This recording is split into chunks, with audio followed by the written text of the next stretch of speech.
Thank you for joining me here today in the Visitor Information Center at Southwest Arkansas's famous Crater of Diamonds State Park. We're checking now, this is January 9th. This was updated a week ago, January 2nd. So we'll find out, what's been found like at the end of the year and the first of this year. That at the bottom is wrong. There's actually been over 36,000 diamonds found since it became a state park in '72. On Thursday, December 28th, a Renton, Washington guest registered a 4-point white diamond.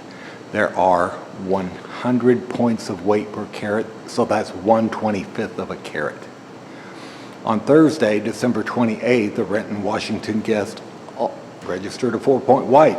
There's news at the upper left. Admission is now $15 per day for adults. Oh, there's a big 6.39 carat white serendipity diamond found June 14th, 2020.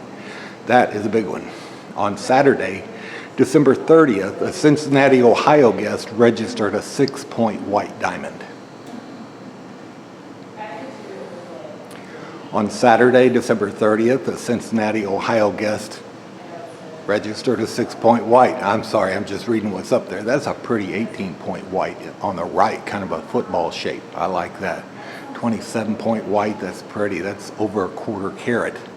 On Sunday, December 31st, the last day of the year, Scott Kreykes, a Derrick's Arkansas guest, registered a 3-point white diamond, and I think that was the last diamond registered that year.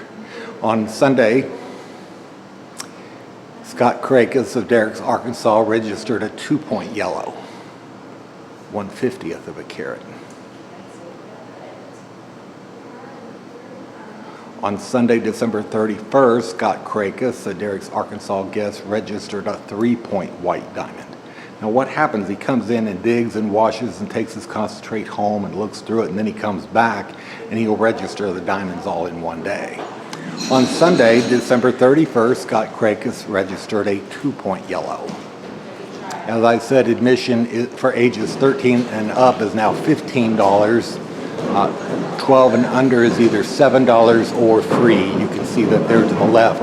On Tuesday, January 2nd, David Anderson, a Murfreesboro, Arkansas guest, registered the first diamond of the year, a 9-point yellow.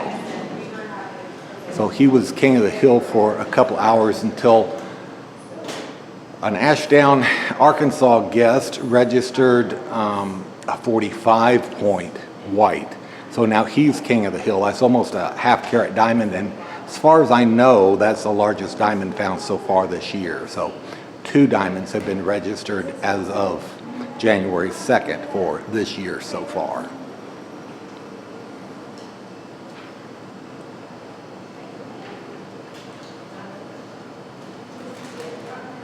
When you're here at the Visitor Center, be sure to take time to go through their museum. It's absolutely top-notch, fantastic.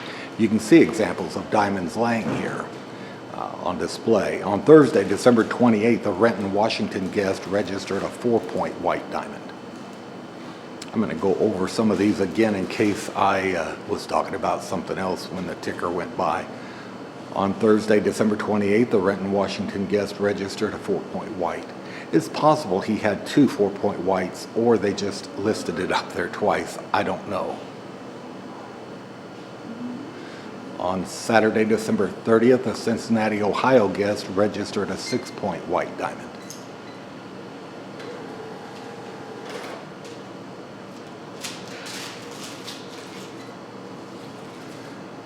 On Saturday, December 30th, a Cincinnati, Ohio guest registered a 6-point white.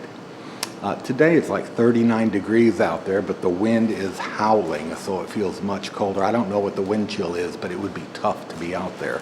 Well, we've got some cold winter weather coming in the next few days. Scott Kreykes, the Derrick's Arkansas guest, registered a 3-point white on December 31st, the end of the year. I think that made it 838 diamonds found in total last year, which was more than 2022's total. So a lot of people turned in diamonds, a lot of successful visitors. Scott Kreykes registered a 3-point white the last day of the year. Well, I'm just thinking about, is that something And Scott Kreykes registered a 2-point yellow. I think that may be all the information, but I want to swing around here. So when you come, this is where you buy tickets at this counter here. I won't swing down and put the girls on camera without their permission, but this is where you enter the Crater Diamond search field. And over here to your right, before you go through the doors to go find your own diamond, please step in here and check out the museum. This is the old safe that John Huddleston, the man who first discovered diamonds here in August of 1906, he got $36,000 cash and bought himself a safe to put the money in. He wanted cold cash. And this shows a diamond recovery plant that was near here before it burned down in January of 1919. This was the ore cart. They hauled it from here to their diamond recovery plant, and the diamonds were weighed on this scale. And yes, those scales are very accurate. They were still using those scales instead of a digital scale when I registered my first diamonds here. And I know that really makes me sound old. Well, I am old. I registered 10 diamonds in the summer of 1978, and they were all weighed on that scale. Also that summer, a 6.5 carat brown diamond was found, the Langley diamond. It was weighed on that scale, brought back here decades later, weighed on a digital scale, and it was exactly the same. So very, very accurate. This is a timeline that shows the history through the years of what happened here. And the old diamond recovery plants used to hydraulic wash the fields. As you see here, they pumped water from the Little Missouri River and hydraulic washed the fields to isolate the diamonds. And they also ran it through this state-of-the-art diamond recovery plant in the late 1920s and early 30s. It shut down because of the Great Depression and loss of demand for diamonds. So how did they get the water from the Little Missouri River? They put it through this wooden pipe. And I am honored to say that my friends David Anderson and Billy Moore and I dug up this section of pipe. It is wooden, wood lath with metal wrapped around it. And we dug it out by hand, took a handsaw and cut it in two. It was not rotted. It was very intact. Water still came out of the pipe when we cut it in two. And on the other end there is a coupling to show how you connect wooden pipes, sections of wooden pipe together. So the pipes were probably like 20 feet long and coupled together with also wood lath with metal wrapped around it. So please take a look at this wooden stave pipe for the hydraulic mining. I just didn't want you to overlook it. I'm proud to have contributed a piece to the museum here, my friends David and Billy and I. And this is James Archer, who found more diamonds here than anybody ever has or probably ever will. And I want you to come over here and see old Gus and say, Gus, show me your diamonds. Well, here are the diamonds in the museum.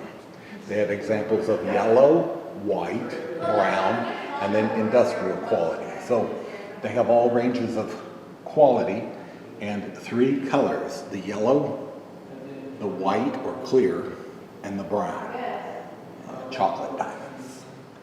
There are other exhibits here showing why are there diamonds in southwest Arkansas and how did they get to the surface? Well, there was pyroclastic events that brought them from 100 miles deep all the way to the surface. And it also shows about the present day search field, and they did core drilling here. This is some of the core that was drilled up, and they determined the size and shape of the funnel-shaped intrusion that bears diamonds. So please come and check out the whole Museum, and be sure to see the Strawn Wagner diamond. This is perfect, absolutely flawless, perfect in cut, color, and clarity.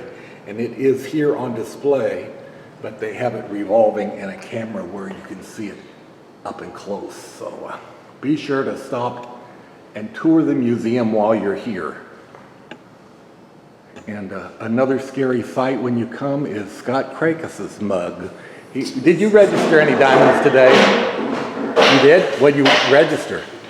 1 point brown. Nice. Oh yeah, I saw a picture of that one. Oh yeah. It made a point. Yeah, oh, that's pretty. That's very good. Good. I'm going to turn this thing off before it breaks.